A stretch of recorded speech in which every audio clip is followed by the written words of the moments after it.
और हमारे आका और मौला के ज़हूर में ताजील फरमाए। दुआओं की कबूलियत के लिए मुमकिन हद तक बुलंद सलवात तलावत फरमाए। अल्लाहुम्मा सल्ली अला मुहम्मद व आले मुहम्मद।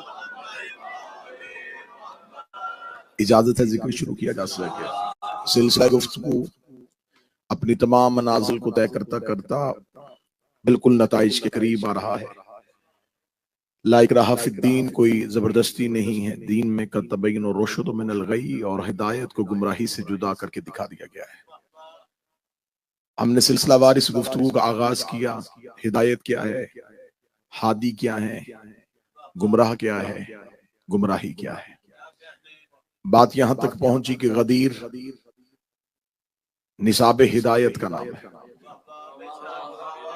गदीर में अल्लाह ने सिर्फ मौला अली की विलायत नहीं, क़यामत तक के लिए अपनी तमाम हिदायत के हादियान का मुसलसल तारुफ करवा दिया। हमारे मुल्क पाकिस्तान में कुछ दिन हैं जो सरकारी सतह पर मनाए जाते हैं, जैसा कि यौम आजादी है तो 14 अगस्त को मनाई जाएगी, 23 मार्च करारदाद पाकिस्तान का दिन है। उन्हीं दिनों में एक दिन है मुल्क पाकिस्तान में 6 सितंबर, ये यौम दिफा है। उस दिन पाकिस्तान का सिपा सलार, chief of army staff Pakistan के सरकारी टीवी चैनल्स पे बैठ के कौम से खिताब करते हैं और खिताब में अपनी कौम को यकीन दिलाते हैं कि आप बेफिक्र रहें, आपके मुल्क की हिफाजत करना हमारी जिम्मेदारी है और आपका मुल्क महफूज हाथों में है। ये उनका तरीकाकार है ताकि वो अवाम को यकीन दिलवाएं कि जो हमारी जिम्मेदारी है वो पूरी कर रहे हैं। मैं पहला जुमला कहने लगा हूं, गदीर इस्लाम के यौम दिफा का नाम है।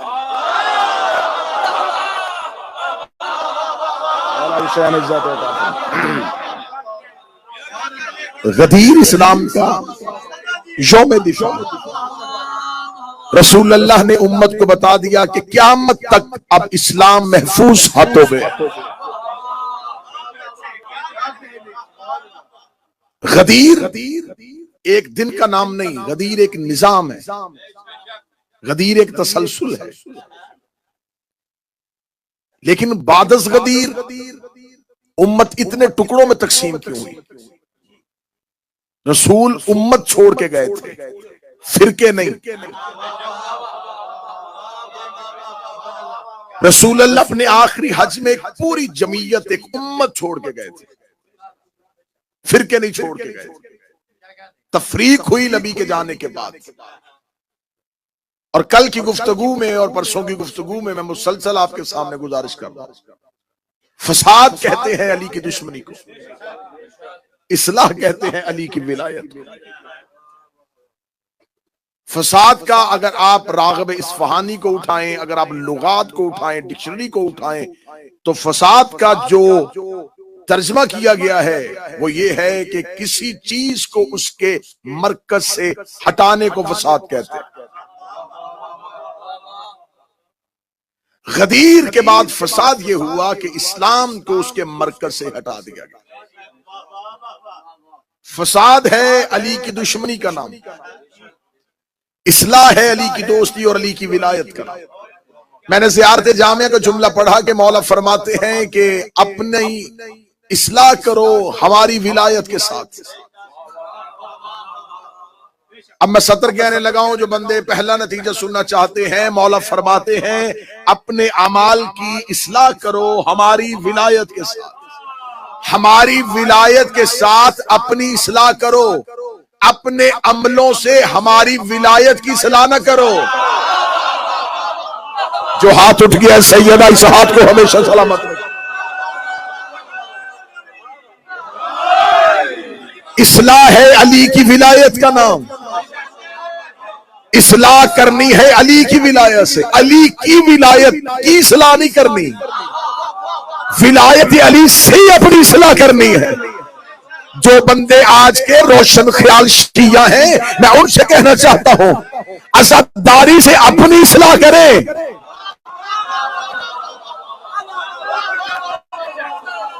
आप अज़ादारी की इस्लाह न करें, आप ये ना कहें ये होना चाहिए, ये नहीं होना चाहिए। अज़ादारी से पूछे कि अज़ादार कैसा होना चाहिए। अज़ादारी आपकी इस्लाह के लिए है, विलायत अली आपकी इस्लाह के लिए। फसाद किया उसने जिसने अली को छोड़ा। कल मैंने कुरान की आयत बड़ी खुश की और तरी में फसाद हो गया जब लोगों ने सकीफा बनी सादा में मिन्ना अमीर व मिनकुम अमीर कह दिया। फसाद है अली की दुश्मनी का नाम। आज किसी भी मुसलमान से जब भी पूछे ना जी इत्तेहाद बैन मुस्लिमीन के लिए, मुसलमानों के इत्तेहाद के लिए कोई एक लेक्चर दे, तो यहीं से शुरू करेगा। अल्लाह कुरान में कहता है बिस्मिल्लाहिर्रहमानिर्रहीम वातसमू बिहब्लिल्लाह, जोर से पकड़ो, मजबूती से पकड़ो अल्लाह की रस्सी, बिहब्लिल्लाह, अल्लाह की रस्सी को। मैंने आज अगली आयत पढ़ी है तो करीब बैठे हो। हर एक मुसलमानों को इत्तेहाद की दावत देते हुए, इत्तेहाद उम्मत की दावत देते हुए कुरान की आयत से आगाज करते हैं वातसिमू बिहब्लिल्लाह, और मजबूती से पकड़ लो अल्लाह की रस्सी को। अब हमें बताया जाए वो अल्लाह की रस्सी क्या है। हमें बताओ कि वो कौन सी अल्लाह की रस्सी है जिसे मजबूती से पकड़ना है।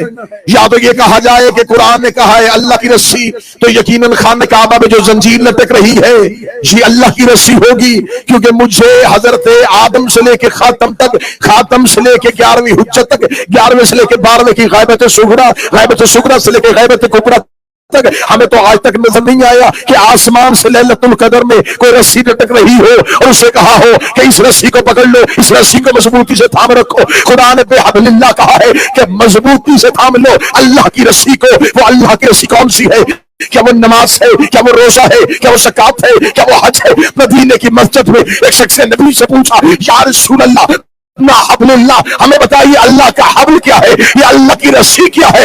इतना कहना था या रसूल ने मजमे से अली को उठाया, अली को मिंबर के करीब बुलाया, अली का हाथ पर रसूल ने उठाया, फरमाया हाज़ा अली और हब्लुल्लाह, ये अली अल्लाह की रस्सी है, ये अली अल्लाह की रस्सी है। खुदा कुरान में कह रहा है अली और वलीउल्लाह पढ़ लो ताकि फिरकों में ना बंटो।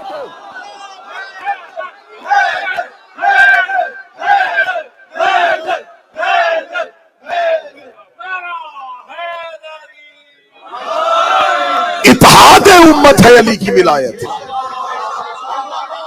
जिसने अली पे इत्तेहाद किया फसाद है अली की दुश्मनी। जिसने जब फसाद किया उम्मत में अली की दुश्मनी में किया। मैं इस्लाम से पहले की नहीं, इस्लाम के बाद गदीर के बाद की बात कर।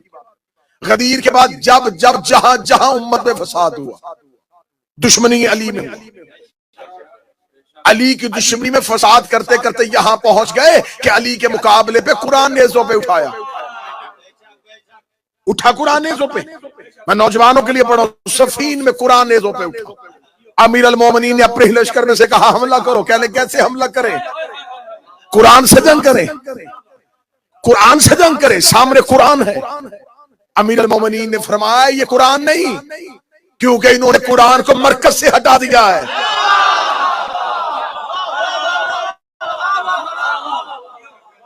ये कुरान नहीं है, क्योंकि ये कुरान को उसके मरकज से हटा रहे हैं, ये फसाद कर रहे हैं। चले एक और वाकया पढ़ो। मौला अमीर अल मोमिनीन जंगे नहरवान से वापस आ रहे थे, और जानते हैं यकीन नौजवान जंगे नहरवान ख्वारिज के मुकाबले पे। ख्वारिज कौन थे? ख्वारिज जाके नहजुल बलागा उठाइएगा, ख्वारिज की निशानियां पढ़िएगा, ख्वारिज की निशानियां पढ़िएगा, फिर आपको अपने ही मुल्क के मीडिया पे नजर आएंगे कुछ चेहरे। ख्वारिज की निशानियां जो है वो निशानियां क्या थी? लंबी दाढ़ियां, माथे पे सजदों के निशान, हाथों पे तस्बीहां, नमाज के पाबंद, अहकामात इलाहिया को बचा लाने वाले, इतनी कसरत से इबादत करते थे। इन्हें खबर थी कि दुनिया अली की तरफ माइल हो रही है अली की इबादत की वजह से। इन्होंने अपना एक आबिद और एक जाहिद चेहरा जमाने के सामने पेश किया, लेकिन अंदर दुश्मनी अली थी। मौला अमीरुल मोमिनीन ने इनके साथ एक जंग लड़ी। नहरवान, एक नहर, दो नहरों के दरमियान वो जंग हुई थी, इसलिए इसे नहरवान कहा जाता है। मौला अमीरुल मोमिनीन ने उस जंग में जाने से पहले कहा था कि जितने भी ज्यादा हैं इनमें से 9 से ज्यादा बचेंगे नहीं, हमारे 9 से ज्यादा मरेंगे नहीं। इसे कहते हैं अली। इनके 9 से ज्यादा जिंदा नहीं रहेंगे, हमारे 9 से ज्यादा मरेंगे। मौला अमीरुल मोमिनीन जंग नहरवान से वापस पलट रहे थे।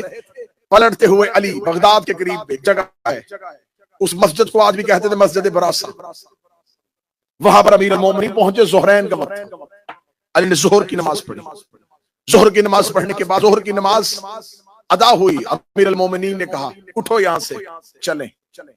लश्कर ने कहा या अली असर की नमाज। अली फरमाया यहां असर की नमाज नहीं होगी, क्योंकि हम बाबुल की सरजमीन पे आ गए।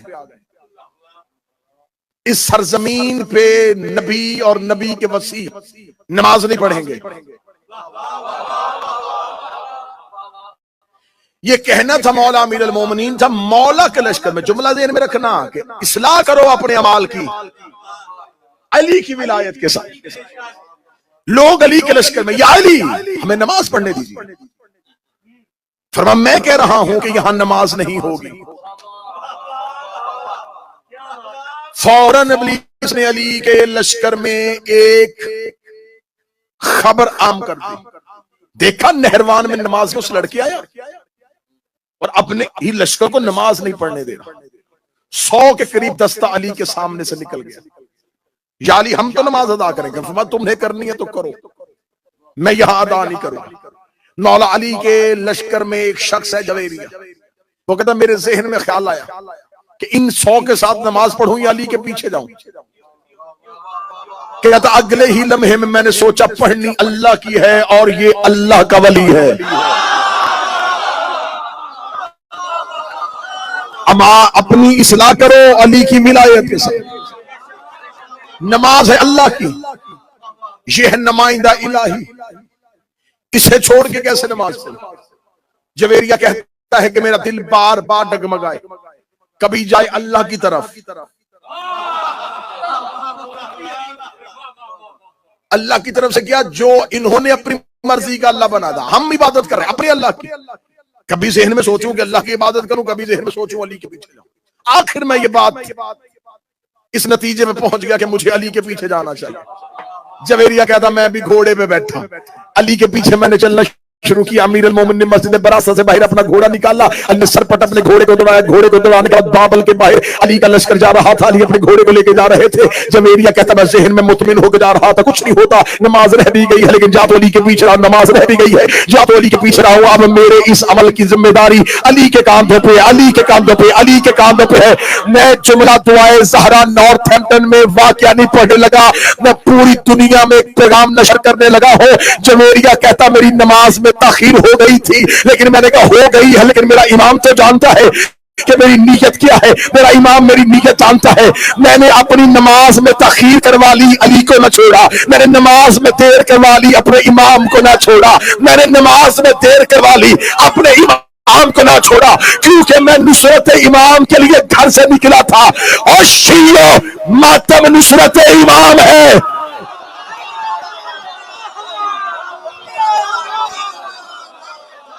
मातम ना ना ना ना, ना। जो समझ गए हैं तुम्हारा बोलना मैंने कबूल, लेकिन नतीजा मुझे आखिरी बंदे तक पहुंचाना है। मातम है नुसरत इमाम।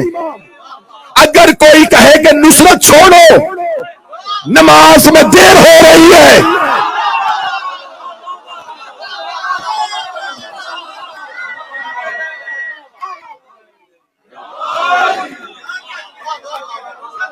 नीयत इमाम जानता था कि मातमी भी नमाज नहीं छोड़ा,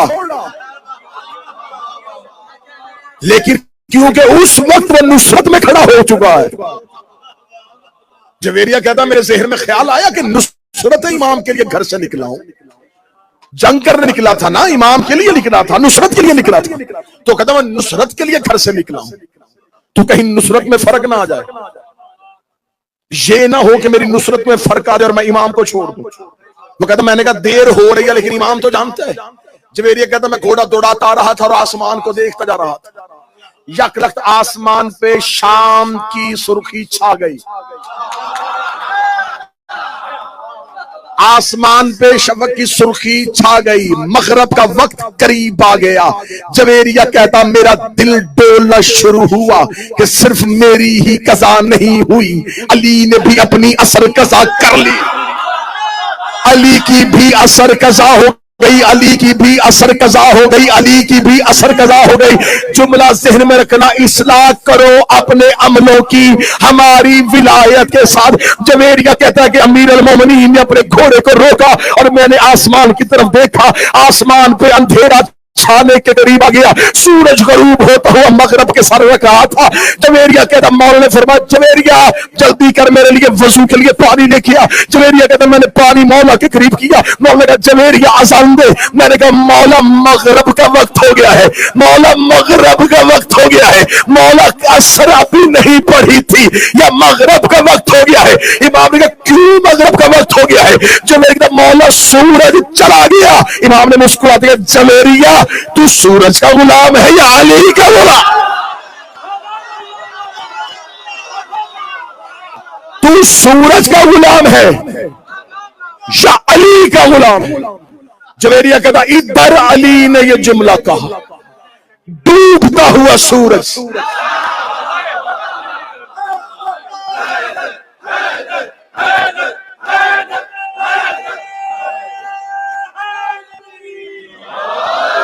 डूबता हुआ सूरज, डूबता हुआ सूरज मगरब से मकाम असर पे पहुंचा। अली की आवाज आई जवेरिया अब तू भी असर पढ़, मैं भी असर पढ़ूंगा। अब जवेरिया ने अपनी असल नमाज पाली। क्यों? उसने अपने अमाल से इमाम की सलाह नहीं की, मौला के इख्तियार से, मौला की विलायत से अपने अमाल की सलाह। एक दलील ठीक है, इसे आगे दो, चलो इसे अगली दलील। करबला में जाओ, हजरत मौला तुम्हें लेके जाए। हजरत हबीब इब्ने मुज़ाहर, हजरत हबीब इब्ने मुज़ाहर की कब्र पे आज भी मौला इमाम हुसैन की जरी के बिल्कुल सामने दरवाजे पे दाखिल हो, पहले हबीब है जनाब हबीब जो है हुसैन की जरी का दरवाजा है। हुर हुसैन के शहर का दरवाजा है, हबीब हुसैन की जरी का दरवाजा है।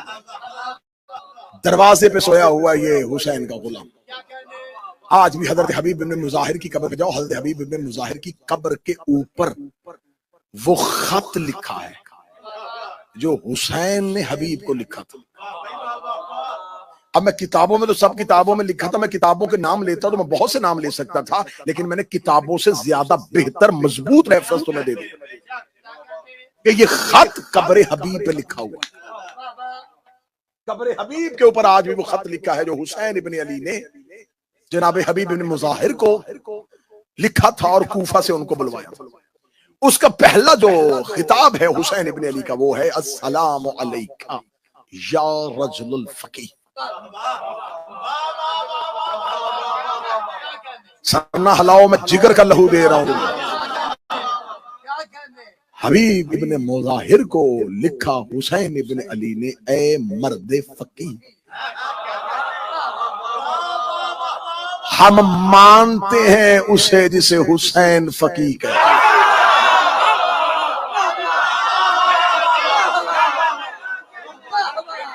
हमसे ज्यादा विलायत फकीह का कौन कायल? हुसैन इब्ने अली ने कहा, ए रजूल फकीह, तुम पर मेरा सलाम। ए मर्द फकीह, जनाबे हबीब बुजुर्ग थे, ज़ईफ थे, हुसैन शेख कह सकते थे। ए मर्द बुजुर्ग, बुजुर्ग ने कहा। हुसैन इब्ने अली ने जनाब हबीब को जिस एक फजीलत से याद किया, वो है फकी। रुकना भी यहां पे, बात यहां पे आज नतीजा मेरा ख्याल है कि आज इसी बात में बेशक 2 घंटे गुजर जाए, नतीजा निकालते हैं। फकी किसे कहते हैं? मैंने फौरन फिक की किताबें उठाई कि फकी किसे। फकी का एक अमूमी तर्जमा मिला कि जो शरीयत के मसाइल को फिक के मसाइल की सूझबूझ रखता हो उसे फकी कहते हैं। जो दीन के बारे में सूझबूझ रखता हो, बच्चे अगर जो ब्रिटिश बच्चे हैं, अगर सूझबूझ नहीं, कुछ अवेयरनेस हो दीन के बारे में, अवेयरनेस हो, उसको पता हो कि ये क्या है, इसके इस मसले का हल क्या है, उसे फकी कहते हैं। अब मैंने जब ये तर्जमा पढ़ा कि फकी उसे कहते हैं जो दीन में सूझबूझ रखता हो, तो मुझे फकी का तर्जमा तो मिल गया, लेकिन बात हजम नहीं हो रही। क्या वो रहा है जो खुद दीन है?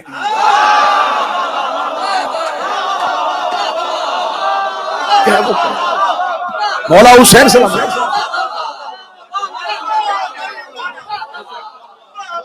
एक मोहम्मद अली मीर भाई एक अनपढ़ किसी को पढ़ा लिखा कहे, पढ़ा लिखा किसी को पढ़ा लिखा कहे, अवाम किसी को मौलाना कहेगी, और मौलाना किसी को मौलाना कहे, आलिम किसी को आलिम कहे, तो ये और है। यहां मसला यह है कि आम शख्स हबीब को फकी नहीं कह रहा, वो कह रहा है जो खुद दीन है। फिर मैंने कहा शायद हुसैन इब्न अली ने जनाब हबीब की फुकाहत से हुसैन मुतासिर हुए हों कि हबीब बहुत अच्छा फकी है। बादशाह हुसैन की इज्जत कसम, मैं हूं तो इमाम हुसैन का सबसे छोटा जाकर, मैंने असहाबे हुसैन पे लिखी हुई छोटी सी किताब से लेके बड़ी किताब तक हर एक किताब को खंगाला।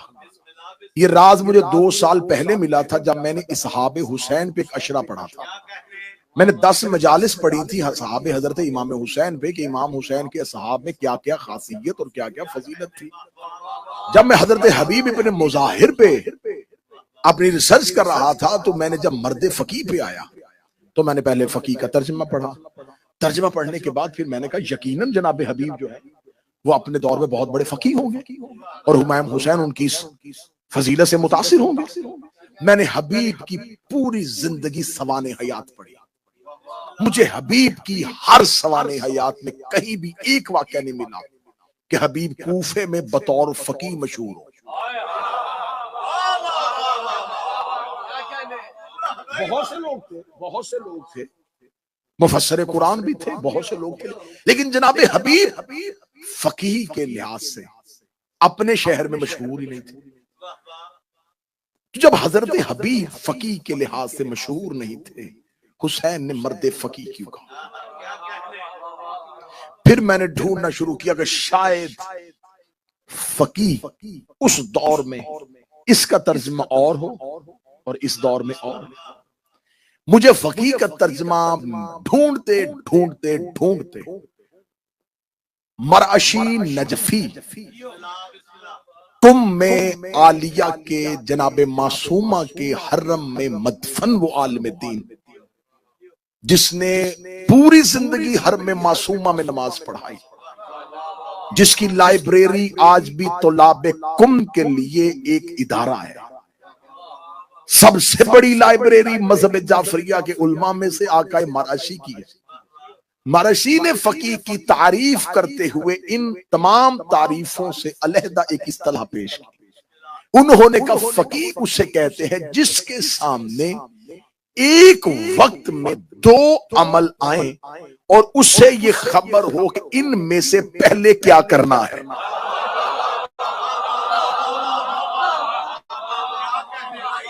जो इस पोजीशन में हो कि उसके सामने 2 चीजें बैक वक्त आ जाए और उसने फैसला करना हो कि इन दोनों में से पहले क्या करना। मसलन एक शख्स नमाज पढ़ रहा था या पीछे से किसी शख्स ने कहा कि मैं मर रहा हूं। अब अगर वो उसे बचाने के लिए जाएगा तो नमाज चली जाएगी। अब इस लम्हे वो फैसला कौन करेगा कि मुझे नमाज बचानी है या उस शख्स को बचाना है, डूबते हुए शख्स को बचाना है या इबादत करनी है, मुझे अपना रोजा बचाना है या किसी इंसान के सामने उसकी इज्जत और जान को बचाना। मुख्तलिफ दो इबादतें एक वक्त में इकट्ठी हो जाएं, फकीह उसे कहते हैं जो दोनों में से एक को चुने। अब ये काम आम इंसान नहीं कर सकता, नहीं कर सकता। कोई आम इंसान फौरन नहीं पूछ सकता। हमें छोटा सा भी मसला आ जाए, हम जल्दी से अपने से बेहतर जाने वाले की तरफ रुजू करते हैं कि मुझे बताएं हमें अभी इसमें से क्या करना चाहिए। अब एक वक्त में दो इबादतें इकट्ठी हो जाएं और उसमें से एक का इंतखाब करें, उसे कहते हैं। बात ज़हन में रखनी है, इस्लाह करो अपने अमलों की हमारी विलायत है। दो चीजों को एक वक्त में। मैंने जब ये तर्जमा पढ़ा तो मैंने कहा ये तर्जमा बहुत अच्छा है। अब मुझे हबीब की जिंदगी पढ़नी है, अब मुझे देखना है कि हबीब की जिंदगी में वो कौन सा अमल था जिसमें हबीब ने बैक वक्त दो चीजों में से किसी एक का इंतखाब किया।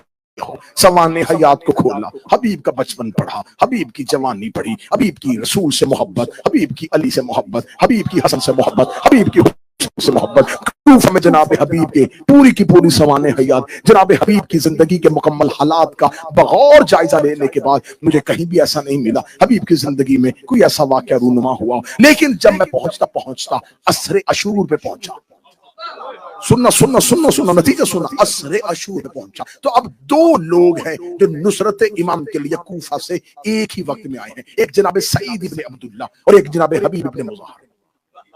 ये दोनों आ गए हैं, करबला में मौजूद हैं। इमाम हुसैन अलैहिस्सलाम नमाज ज़ोहर के लिए उठे और इमाम हुसैन ने लश्कर से कहा कि बाजमात नमाज अदा करेंगे। फौरन लश्कर हुसैन के पीछे नमाज अदा करने के लिए खड़ा हुआ। हुसैन मासूम है, जो पीछे खड़े थे वो न इमाम है न इस्मत के दर्जे पे।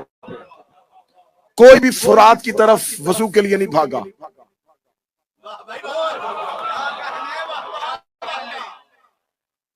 और ये जख्मी भी हैं, इनमें से कुछ तीरों के साथ जख्मी हो चुके हैं, बदन पे खून है।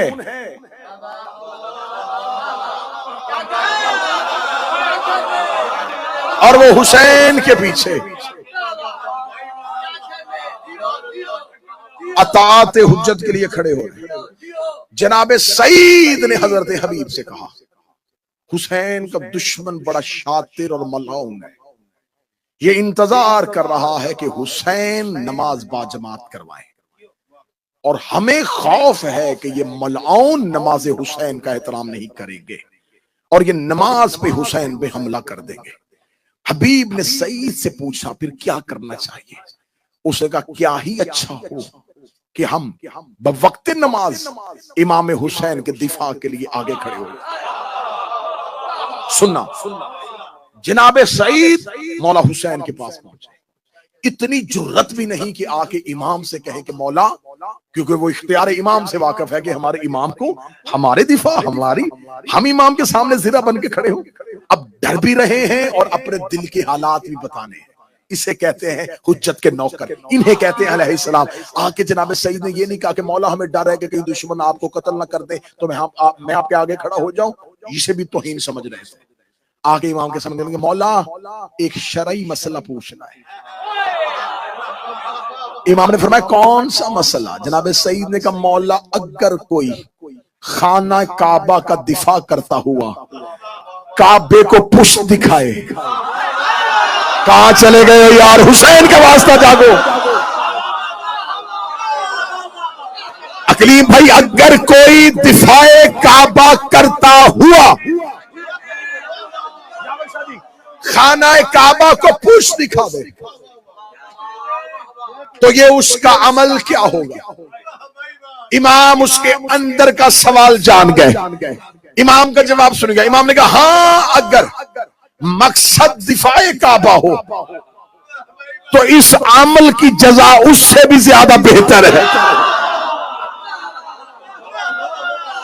जब इमाम ने इजाजत दे दी तो जनाब सईद ने कहा मौला मैं चाहता हूं जब आप नमाज पढ़ाएं तो मैं आपके आगे खड़ा हो जाऊं। हुसैन इब्ने अली ने जनाब सईद को इजाजत दी। हुसैन ने मुसल्ला इमामत पे आके अल्लाहु अकबर कहा। जनाब सईद कदमों के फासले पे नहीं, इंचों के फासले पे बिल्कुल हुसैन इब्ने अली के आगे खड़े हो गए, एक दीवार बन के। इधर हुसैन ने जोहर की नमाज के लिए अल्लाहु अकबर कहा। सईद वहीं का वहीं खड़ा दुश्मन की तरफ देख रहा था। दुश्मन टीलों पे आए, दुश्मन ने हुसैन को नमाज पढ़ाते देखा, उसका मौका अच्छा है, इन्होंने कमानों में तीर डाले। जनाब सईद सामने सीने को सपर करके खड़े हो गए। तीर आते रहे, सईद रोकते रहे, तीर आते रहे, सईद रोकते रहे, तीर आते रहे, सईद रोकते रहे। इधर मौला हुसैन ने पहली रकत मुकम्मल की, दूसरी रकत मुकम्मल की, तीसरी रकत मुकम्मल की। इधर हुसैन आखिरी रकत के रकू में थे, ये सईद सामने खड़े थे। इतने तीर लग गए थे सईद के बदन पे कि अब सईद पे खड़े होने की शक्ति नहीं थी। इधर हुसैन ने रकू से अपना सर उठाया, या हुसैन का सर उठ रहा था और सईद का जिस्म जमीन पे गिर रहा था। अब पीछे खड़े थे हबीब इब्ने मुसाहिर। सईद ने हुसैन से इजाजत मांगी थी, हबीब ने इजाजत नहीं मांगी। जो समझ गए तुम्हारी जुर्रतों को सलाम। सईद ने इजाजत मांगी थी, हबीब ने इजाजत नहीं मांगी थी। इधर सईद का बदन करबला में गिर रहा था, हुसैन रुकू से उठ रहे थे। अब हबीब ने सहन में सोचा, अगर सईद गिर गया और एक तीर भी हुसैन तक पहुंच गया, हमारी वफा में फर्क आ जाएगा। हबीब ने वहीं से अपनी नमाज तोड़ी और आके हुसैन के सामने खड़े हो गए। हुसैन को खबर थी कि अगर मैंने हबीब को यह जुमला न कहा, कल को मौलवी भौंक देंगे। वो हबीब की नमाज ही नहीं हुई, इसलिए हुसैन ने बुलाने से पहले कह दिया, ए मर्दे फकीर।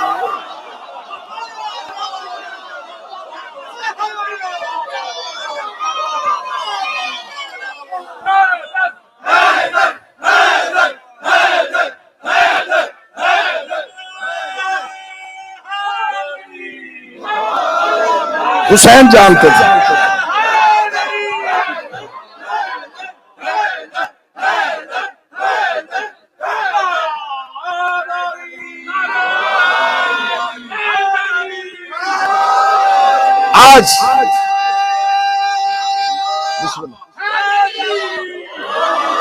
आज मौरख लिख देता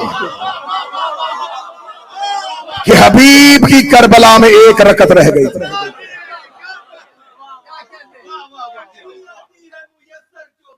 सुभान अल्लाह।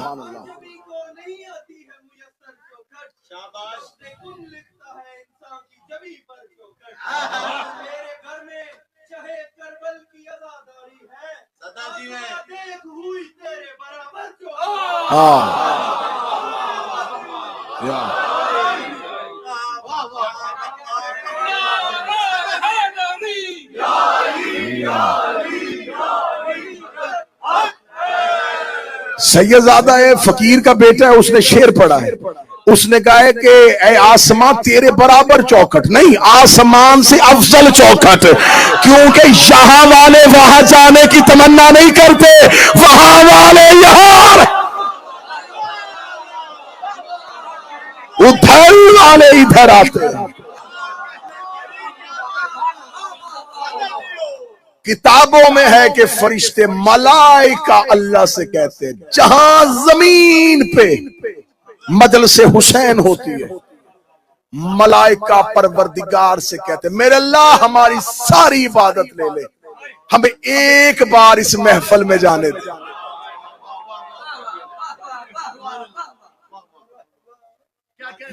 ये मलाइका की सजदागार है। बादशाह हुसैन इन हाथों को सलामत रखे। हुसैन इब्ने अली जानते थे, कल कह देगा मुअर्रख कि हबीब की करबला में एक रकत रह गई थी। हुसैन ने बुलाने से पहले फकीह कह दिया, क्योंकि हबीब ने अपनी नमाज से हुसैन की इस्लाह नहीं की। हबीब ने अपना अमल नहीं बचाया, हबीब ने अपनी हुज्जत को बचाया। इस्लाह करो अपने अमलों की हमारी विलायत के साथ। विलायत आले मोहम्मद हमारे अमाल की इस्लाह का नाम है, हमारे अमाल में लड़ाई का नाम नहीं। शिया कौम इस्लाह अपनी करे अली की विलायत के साथ। शिया कौम में कोई और मसला इतना एतराज वाला नहीं, इतना किसी मसले पर इख्तलाफ नहीं शिया मजहब में हुआ जितना विलायत अली पे हो रहा है। इसलिए कि फसाद है अली को छोड़ना, इत्तेहाद है अली को मान, इत्तेहाद करो। मेरे पांचवें शहनशाह ने जनाब मीस में तमार के बेटे याकूब को कहा था, याकूब ने आके पांचवें इमाम से कहा था, जनाब मीस में तमार का बेटा, मौला मैं आपसे कोई नसीहत लेना चाहता हूँ, एक नसीहत कर दें जिसे मैं सारी जिंदगी पल्ले के साथ बांध के रखूं। इमाम बाकर ने जाते हुए याकूब से कहा बस एक ही नसीहत याद रखना, अली के दोस्त को दोस्त रख, चाहे वो तेरे बाप का कातिल ही क्यों ना हो। और याकूब अली के दुश्मन से दुश्मनी कर, चाहे वो तेरा बाप ही क्यों ना हो। ये नसीहत जमाने को फैला दो कि अपनी दोस्ती और दुश्मनी का मेयार अली रखो। मुझे किसी से मोहब्बत नहीं अली के सिवा, मैं हर किसी से मोहब्बत करूं अली के लिए। इंशाअल्लाह कल की मजलिस में इससे आगे बढ़ेंगे कि कैसे कैसे अपने अमाल की इस्लाह की जाती है, और फिर हम आखिरी दो मजलिसों में पहुंच जाएंगे करबला की जानब के। करबला क्या था? करबला तहरीक थी, करबला जंग थी, करबला वाकया था, या करबला लड़ाई थी? राज़े करबला कल की और परसों की मजलिस में अया किए जाएंगे कि आखिर करबला क्या थी। बस मैंने मेहनत के साथ आपको यहां तक पहुंचाया, ये सबक आज का याद रखिएगा कि इस्लाह करो अपनी, हमारी विलायत के साथ। उम्मत की इस्लाह है अली की विलायत से, उम्मत का फसाद है अली का बुग़्ज़। इसी अली के बुग़्ज़ से इन्होंने अली के बदले अली की बेटियों से लिया।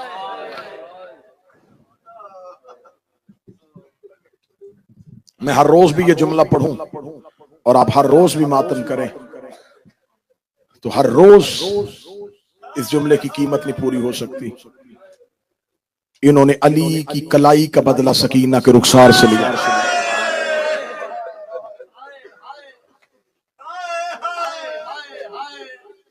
आज के दिन के लिए अगली सतर देने लगा हूं, सतर महफूज करना, हाय कह देना, सीने पे हाथ मार लेना, माफी मांग के सर झुका के दो आंसू गरीब करबला को दे देना।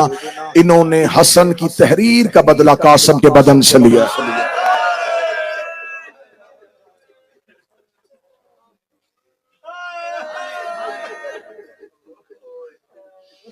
मैं गुफ्तगू करना चाह रहा था लेकिन बात तवील हो गई। जनाब इमाम हसन अलैहिस्सलाम पर जो मौरखीन इल्जाम लगाते हैं उनमें से एक दो का जवाब देना चाह रहा था। चले मैं सरसरी जवाब दे देता हूँ। पहला जवाब यह है कि इमाम हसन अलैहिस्सलाम के नस्ल में इमामत क्यों नहीं आई, इमामत नस्ल हुसैन में क्यों आई? दो हस्तियों का एहसान था दीन पे, एक जनाब खदीजा का और एक हजरत अबू तालिब का। खुदा को चाहिए था कि एक इमाम खदीजा को देता, एक इमाम अबू तालिब को देता, लेकिन खुदा ने इमामत को एक ही घर में रखना था। या अबू तालिब का बेटा इमाम हो सकता था या जनाब खदीजा का बेटा इमाम हो सकता था, लेकिन खुदा ने असूल बनाया। खुदा ने एक घर से बेटी ली, एक घर से बेटा लिया। बेटा अबू तालिब के घर से आया, बेटी खदीजा के घर से आई, और इमामत को एक ही घर में इकट्ठा कर दिया। इमाम हसन और इमाम हुसैन दो भाई, दोनों के पास इमामत थी। अब दोनों के बाद दोनों के बेटे इमाम नहीं हो सकते थे, एक ही घर में इमामत जा सकती थी। ये जनाब ज़हरा का अनाम था कि जनाब सैयदा के हर बेटे को इमाम बनना था, क्योंकि सैयदा मरकज़े इस्मत थी। सैयदा की इस्मत कुल्ली का इतलाक सैयदा के हर बेटे पे होना था। ज़हरा के हर बेटे को इमाम बनना था, लिहाजा इमाम हसन और इमाम हुसैन दोनों इमाम बने। अब इससे आगे जब इमामत चलनी थी तो दोनों बेटों की नस्ल में इमाम नहीं होना था, एक नस्ल में इमाम आना था। लेकिन खुदा ने इस उसूल को फिर जिंदा किया। खुदा ने हसन की बेटी फातिमा ली, हुसैन का बेटा अली ज़ैनुल आबिदीन लिया। दोनों का अक्द हुआ और मोहम्मद बाकर की सूरत में इमामत फिर एक हुई। वहां भी अली और फातिमा थे, यहां भी अली और फातिमा। इमाम हसन की बेटी फातिमा बिनते हसन मौला हुसैन के बेटे अली इब्न अल हुसैन, अली इब्न अल हुसैन का अक्द फातिमा बिनते हसन से हुआ और सरकार हजरत इमाम मोहम्मद बाकर दुनिया में। बहुत सी चीजें हैं जो मशहूर इतनी हो जाती हैं कि बस उसके अलावा किसी और चीज को शोहरत ही नहीं मिलती। हमारे पास इन अयाम में दिन बड़े कम होते हैं, इसलिए एक एक दिन एक एक हस्ती के साथ मखसूस हो गया है, हम उन्हीं का तज़किरा करते हैं। मैं आप नौजवानों और बच्चों को यह पैगाम दूं, करबला में इमाम हसन का सिर्फ एक बेटा नहीं, करबला में हसन के 4 बेटे शहीद हुए। 5 बेटे इमाम हसन के और एक बेटी जनाब हसन मुसन्ना, जिनसे इमाम हसन की नस्ल चली। उनके अलावा 4 बेटे, ये चारों के चारों करबला में शहीद। बड़े बेटे का नाम अब्दुल्ला अकबर इब्ने इमाम हसन, दूसरे बेटे का नाम अहमद बिन हसन, तीसरे का नाम कासिम इब्ने हसन, चौथे का नाम अब्दुल्ला असगर इब्ने हसन। ये चारों के चारों करबला में हैं और चारों करबला में शहीद हुए। ज्यादा मशहूर, ज्यादा शोहरत जनाब कासिम की है। जनाब कासिम की शहादत बड़ी दर्दनाक है, लेकिन जनाब कासिम की एक छोटा भाई अब्दुल्ला असगर, आप अरबों में जाएंगे ना जी, तो अरब जो है वो जनाब अली असगर, जिनका गहवारा हम बरामद किया है, उन्हें अब्दुल्लाहुल रजी कहते हैं। आप करबला में भी मकाम अली असगर पे जाएंगे, अब्दुल्लाहुल रजी, रजी कहते हैं दूध पीने वाला बच्चा। तो जनाबे अली असगर अब्दुल्ला है, लेकिन अल रजी। इमाम हसन का एक बेटा है अब्दुल्ला अल असगर, दोनों असगर हैं। हुसैन का बेटा भी असगर है, हसन का बेटा भी असगर है, लेकिन अरब इन दोनों में फर्क डालने के लिए उसे अब्दुल्ला अल रजी कहते हैं, दूध पीने वाला अब्दुल्ला। ये जो हसन का बेटा अब्दुल्ला था, जो जनाब कासिम का छोटा भाई था, ये कमसिन था, लेकिन इतना कमसिन नहीं था। इसकी शहादत कब हुई है? इसकी शहादत हुई है बिल्कुल इमाम हुसैन की शहादत के साथ। इनकी वालिदा खेमे के दर पे बैठी थी जब हुसैन ने हल मिन नासर की सदा दी। इस बच्चे ने हुसैन की गुर्बत की सदा सुनी। ये मां की गोद से निकल के मक्तल की जानब दौड़ा। किताबें कहती है पहली बार ये शहादत सुन रहे हो जब ये बच्चा दौड़ा है, हजरत अब्दुल्ला इमाम हसन का बेटा, कासिम का छोटा भाई, जब ये दौड़ा है ना हुसैन इब्ने अली की जानब, उस वक्त मौला हुसैन की पुश्त पे कातल सवार था। ये बच्चा बड़ा छोटा था, इससे और कुछ ना हुआ, इसने एक पत्थर उठाया और पत्थर उठा के कातल के सर पे मारा। उस कातल की पेशानी फट गई। हसन का बेटा चंद कदम के फासले पर, छोटा सा बच्चा 6 साल या 5.5 साल की उम्र, दूर खड़ा हुआ देख के कह रहा था, खबरदार अगर तुमने मेरे मौला को कोई अज़ियत पहुंचाई, खबरदार अगर तूने मेरे चचा को कोई तकलीफ पहुंचाई। इसने कातल की पेशानी पे पत्थर मारा, हुसैन के कातल का सर फटा, हुसैन का कातल हुसैन के सीने से उतरा, हुसैन खाक से उठे। हुसैन ने कहा जनाब अब्दुल्ला को, जा मां के पास वापस चला जा। अब्दुल्ला पीछे मां के जाने के बजाय हुसैन की जानब दौड़ा। ये दोनों हाथ फैला के हुसैन की जानब आ रहा था, या कातल ने तलवार से इसके दोनों बाजू कलम किए। इस अब्दुल्ला के सर पे भी हुरमल ने तीर मारा था। बिल्कुल इमाम हुसैन की शहादत से चंद लम्हे पहले ये हसन का बेटा हुसैन की गोद में गिरा। मशहूर शहादत है हजरत कासिम। हजरत कासिम की हयात तैयबा 13.5 या 14 साल, मौरखीन का इत्तिफाक, क्योंकि जब इमाम हसन की शहादत हुई है जनाब कासिम की उम्र 3 साल। जारी हयात तैयबा 13.5 या 14 साल। जब मौला इमाम हसन की शहादत आखिरी रात थी ना हुजरे में, तो वसीयत की, उसमें इमाम हुसैन को बुला के इमाम हसन ने कहा था, हुसैन मेरे बाद मेरे कासिम का ख्याल रखे। ये बात भाई ने भाई को नहीं की। उस लम्हे इमाम हसन इमाम थे, इमाम ने हुक्म दिया कि मेरे बाद कासिम का ख्याल रखे। हुक्म हसन को इमाम का हुक्म समझ के हुसैन अलैहिस्सलाम ने ऐसे माना कि अहले बैत के घर में से किसी जवान की इतनी पोशाकें नहीं थी जितनी जनाबे कासिम। इमाम हुसैन कीमती तरीन लिबास खरीद के कासिम को पहनाया करते थे। जनाब कासिम दिन में कई बार अपना लिबास तब्दील करते थे। हाशमी और अहले बैत के घर में से कोई इतना कीमती जूता, इतना कीमती लिबास नहीं पहनता था जितना जनाब कासिम पहनते थे। जनाब कासिम की मां कहती थी मौला हुसैन से, मौला आप जब भी जाते हैं तो मेरे कासिम के लिए इतने लिबास क्यों खरीदते? जनाब इमाम हुसैन दे के कहते थे, फरवा यतीम लिबास से पहचाने जाते थे। मैं नहीं चाहता कि कोई मेरे कासिम को यतीम समझे। जनाब कासिम को इतना कीमती लिबास हुसैन पहनाते थे कि मदीने में कासिम बचपन में मशहूर हो गए, अमीर कासिम। ये बड़ा को रईस है, इसके लिबास में बड़ी इमारत है। अहले बैत के घर में से हर कोई जनाब कासिम से बड़ा प्यार करता था। साहिबे औलाद बैठे हो, मेरी माएं बहनें बेटियां पर्दे में सुन रही हैं, हर मां की हसरत होती है बेटे की शादी करना, लेकिन बेवा मां की हसरत बड़ी होती है। कासिम की मां की बड़ी हसरत थी, मैं कासिम के सर पे सेहरे से जाऊं। मेरी कौम पे मेहंदी का इल्जाम कि ये सिर्फ इनका तरीकाकार है, इसका शीयत के साथ कोई ताल्लुक नहीं है। यकीनन बर्रे सगीर हमारा कल्चर है, लेकिन अपने कल्चर में रह के इबादत करने की मुमानियत कहीं भी नहीं है। अगर आप मगरब में रहते हैं तो आप मगरबी लिबास पहन के नमाज पढ़े तो नमाज होगी। जरूरी नहीं है कि अगर आपने अरब का लिबास ही पहनेंगे तो आप इबादत होगी। अगर आपका कल्चर आपको अपने लिबास में नमाज पढ़ने की इजाजत दे सकता है और आपका मजहब आपको नहीं रोकता, तो फिर आपका मजहब आपको अपनी सकाफत, अपने कल्चर के साथ आजादारी करने की इजाजत भी देता है।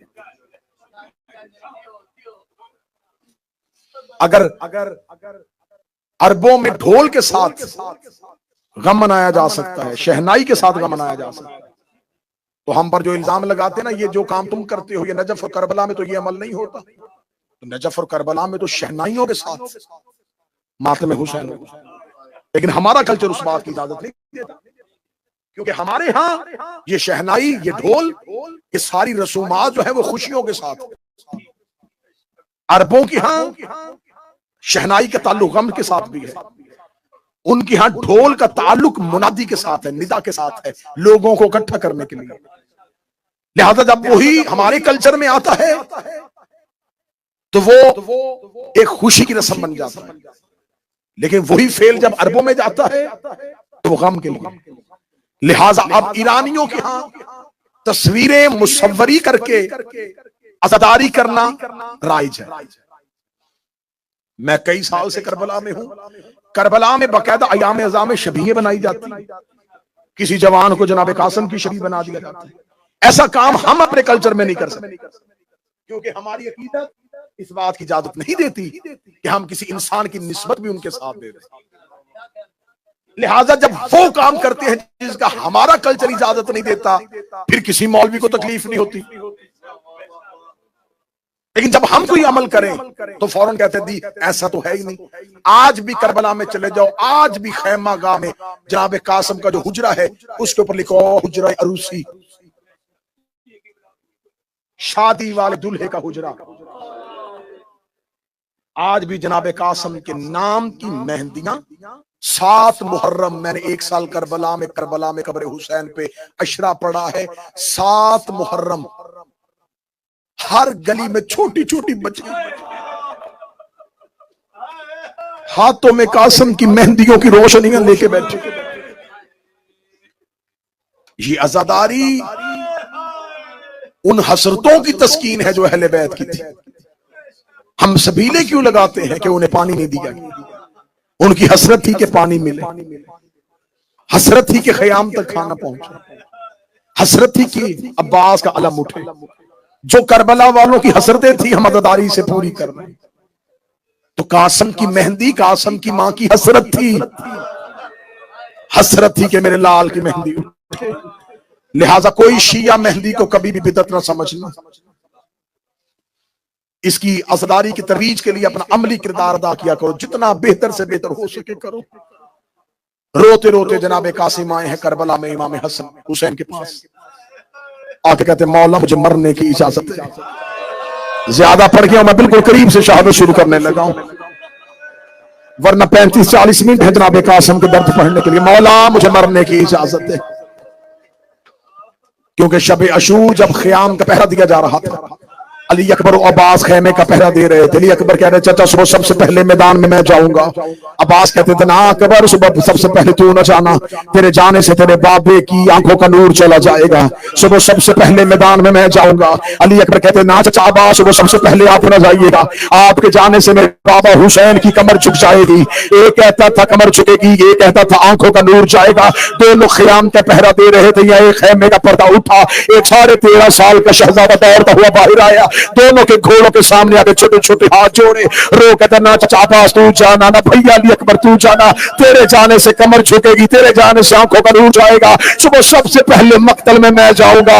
मैं यतीम हूं, मेरे जाने से न किसी की कमर झुकेगी, न किसी की आंखों का नूर जाएगा। हुसैन ने मुसल्ले पे कासिम का लफ्ज सुना, हुसैन रोते हुए खेमे से बाहर आए, रोकेगा कासिम तुम्हें किसने कहा है तेरे जाने से मेरा कोई नुकसान नहीं होना, तेरे जाने से मेरे 2 घर बर्बाद हो जाएंगे, मेरे हसन की तस्वीर जाएगी, मेरी बेटी का नसीब जाए। अजरो कमल कासिम आए, ए मौला मुझे मरने की इजाजत है। फरमाया जा कासिम के खेमे में वापस चला जा। मैंने मक्तले करबला को गौर गौर से हर्फ हर्फ करके पढ़ा है। जनाब हर कोई जाता था तो हुसैन क्या कहते थे? हुसैन कहते थे अभी नहीं लड़ना, अभी थोड़ी ताखीर है। कासिम जब भी गए हुसैन सर झुका के कहते जा मां के खेमे में चला। कासिम तेरी मां तेरे सहारे पे जिंदा है, कासिम तेरी मां तेरे आसरे पे जिंदा।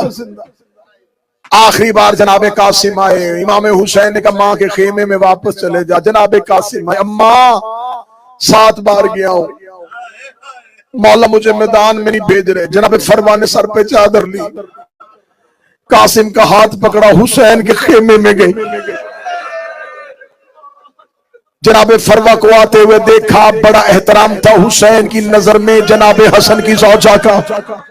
इमाम हुसैन उस दौर की हुज्जत और इमाम थे, लेकिन कासिम की मां को आते देखा, एहतराम में हुसैन उठ के खड़े हुए, देखे कहने लगे ए मादर कासिम आपको आने की जरूरत क्या थी, किसी के हाथ पैगाम भेज देती, हुसैन आपके खेमे में आ जाता। देखिए कहती है मौला मेरे बेटे को मरने की इजाजत क्यों नहीं दे रहे। इतना कहना था, हुसैन जमीन पे बैठे, कासिम का चेहरा हुसैन ने एक बार हाथों पे लिया, कासिम की परेशानी का हुसैन ने बोसा लिया, बोसा लेके जो जुमला पढ़ा वो जुमला तुम्हें घर तक रुलाएगा। इमाम हुसैन देखे कहते फरवा ये चेहरे कोई मरने के लिए होते हैं, ये जवान कोई मरने के लिए पैदा होते हैं। बीबी देख के कहती है जहां तू इतनी कुर्बानियां दे रहा है वहां मेरे बेटे को भी भेज दीजिए।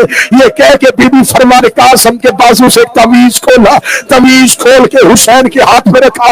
आवाज आई क्या है ये? कासिम की मां देख कर जब 28 सफर को शहर मिली हुई थी, मुझे कहा था आ मैं तुझे एक तहरीर लिख दूं, जब मेरा करबला में हुसैन अकेला हो जाए उसे मेरी तहरीर दिखा देना।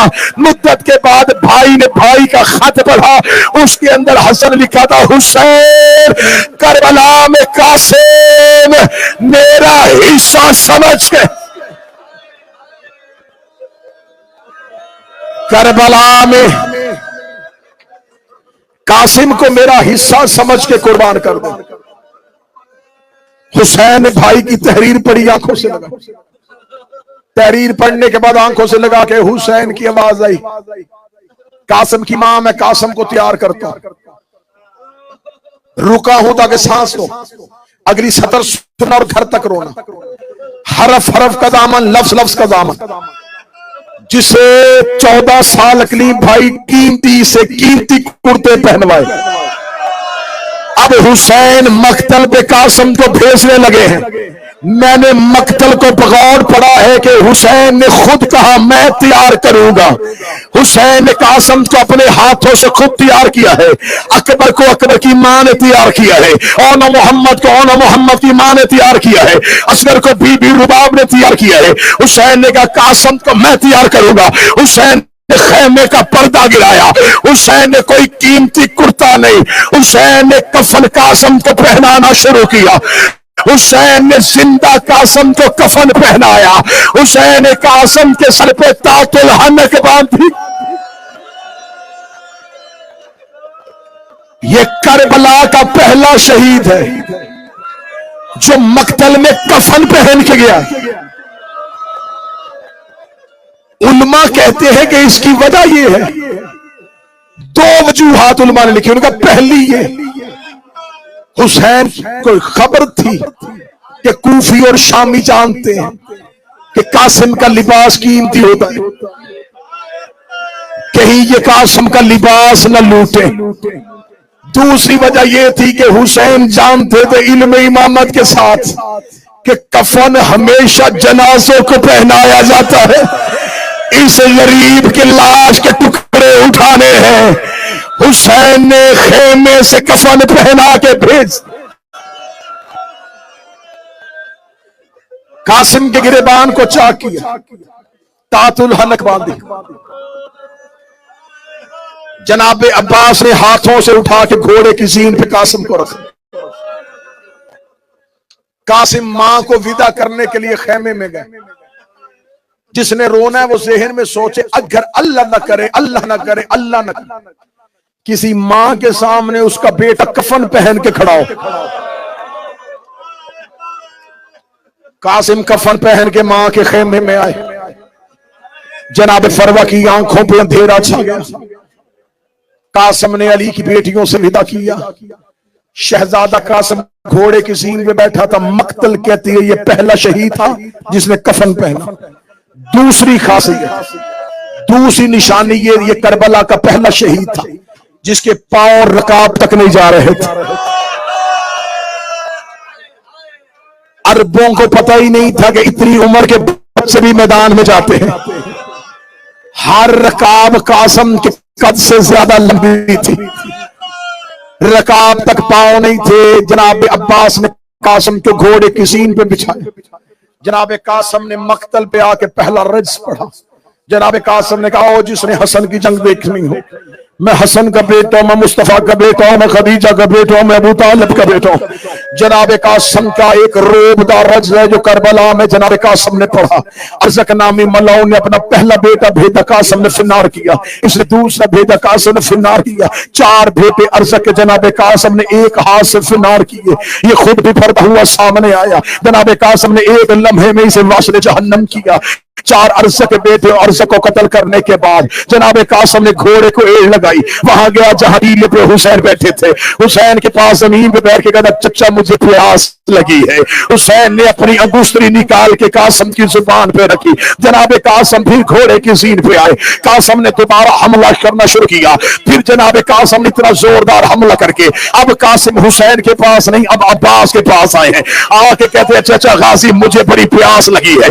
अब्बास ने कासिम की पेशानी चूम के फिर कासिम के मक्तल में भेजा।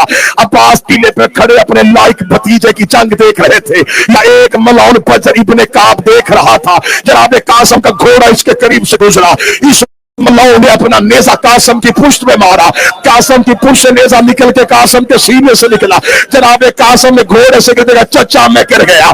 जनाब कासिम का इतना जुमला कह रहा, नारा देख रहा मेरी तरफ। अभी कासिम घोड़े की जीन से गिर रहे थे। कासिम के पांव रकाबों में फंस गए। इन बेगैरतों ने कासिम के घोड़े को दौड़ाना शुरू किया। कासिम का घोड़ा करबला में दौड़ा।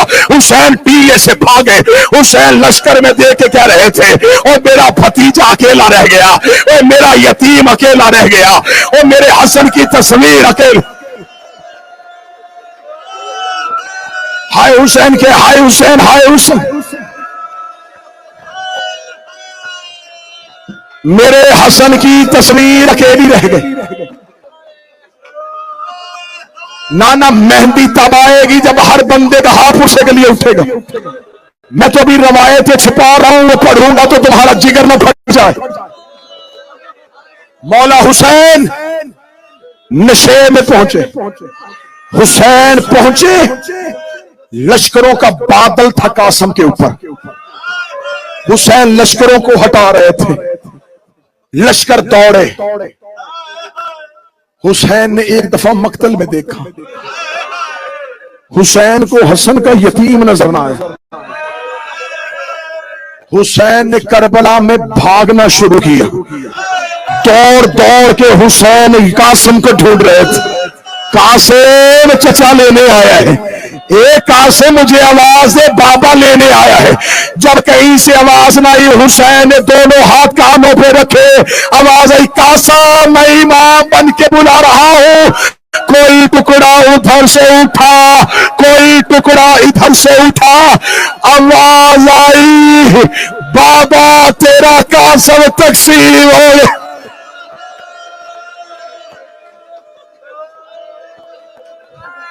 एक रिवायत अभी मैंने रोकी, एक रिवायत मैंने रोकी, सांस लेके वो रिवायत सुन लेना। गरीब ने अपने अमामे की चादर बना के इस रिवायत के बाद ना मैं पढ़ूंगा,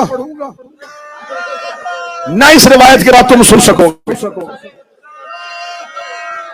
मैंने हमेशा ये दावा किया है कि मैंने करबला में जब अशरा पढ़ा था, मैं डर रहा था, क्योंकि ये शहादतें दुनिया के किसी और हिस्से में नहीं, हुसैन और अब्बास की कब्र पे पढ़नी थी। मैंने मक्तल की रवायात की परख के लिए, जांच के लिए उलमाए मुकातल से रुजू किया। मुझे वो रवायात मिले जिनकी सनद मोतबर हो, जिस रवायत में कोई शक ना हो, जो रवायत सीनों से जाकरी के लिए ना पहुंची हो, जो रवायत अरब किताबों की जीनत बनी हुई है। मैंने सैयद मोहम्मद तबातबाई की बारगाह में हाजिर हुआ, मैंने कहा मुझे जनाब कासिम की शहादत के अहवाल लिखवाइए। वो जनाब कासिम की शहादत के अहवाल लिखवाते रहे। उन्होंने मुझे लिखवाया कासिम का पहला हमला, उन्होंने मुझे लिखवाया कासिम का दूसरा हमला, उन्होंने मुझे लिखवाया कासिम का तीसरा हमला, उन्होंने मुझे जनाब कासिम का रज्ज लिखाया, उन्होंने मुझे जनाब कासिम जिन जिनको वाज़ जहन्नम किया था वो लिखवाया, उन्होंने मुझे जनाब कासिम की हयात तैयबा लिखवाई।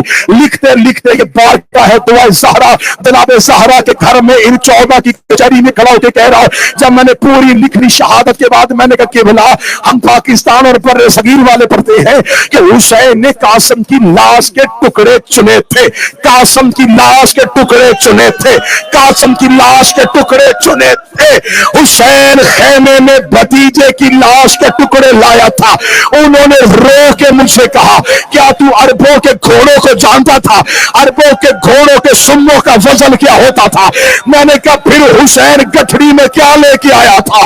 रो के कहने लगे, हुसैन रेत इकट्ठी करता रहा जहां कासिम का लहू मिला हुआ था, रो रो के कहता रहा, ओए उम्मत ने मेरा बेटा करबला की रेत पे मिला दिया, नहीं मिला गरीब को कोई टुकड़ा, लहू भरी रेत इकट्ठी करके ज़ैनब के खेमे मातम हुसैन